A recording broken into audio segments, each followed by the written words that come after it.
Good morning. आजचा दिवस एकदम एक्साइटेड स्टार्ट झाला कारण आम्ही निघालो होतो मम्मीनी लावलेली हळद काढायला. म्हणजे तुमच्या घरामध्येच मागे एवढी जागा असते आणि त्याच्यामध्ये तुम्ही काहीतरी पिकवू शकता, ही फिलिंगच भारी असते.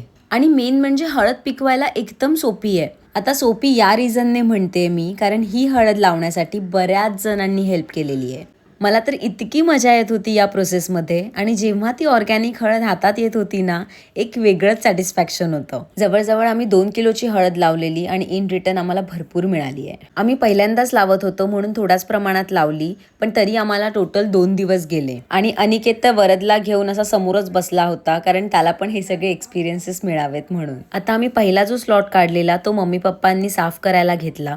आणि या प्रोसेसमध्ये साफ करायला बराच वेळ लागतो. आणि डे 2 ला मी उरलेली हळद काढायला घेतली. ही अशी हळद मातीतून काढणं, दिस इज सो सॅटिस्फॅक्टरी. मला अशी कामं करायला जाम मजा येते. मम्मीनी बरं झालं हळद लावली कारण आता आम्हाला सगळ्यांना ऑर्गॅनिक हळद मिळणार आहे. ज्या आजोबांनी आम्हाला लावण्यासाठी हेल्प केली होती तेही आले नंतर काढण्यासाठी हेल्प करायला. आता आम्ही एवढे दमलो असू म्हणून अनिकेतने आम्हाला मस्तपैकी कॉफी बनवून दिली. आता सगळी हळद काढून झाल्यावर आम्हाला जाणवलं की आम्ही किती चुकीच्या पद्धतीने काढली. आम्ही काढत बसलेलो कोयत्याने, त्याच्यामुळे एकदम खालपर्यंत आम्ही खणत बसलो नाही आणि त्यात प्लस आमचा बराच वेळ पण गेला. आम्हाला वाटलं आता आमचं सगळं काम झालंय, पण या मावशीनी 2 मिनिटात येऊन परत अजून हळद काढून दिली. आणि तेव्हा आम्हाला रिअलाइज झालं आम्ही बराच वेळ दिलाय या गोष्टीसाठी.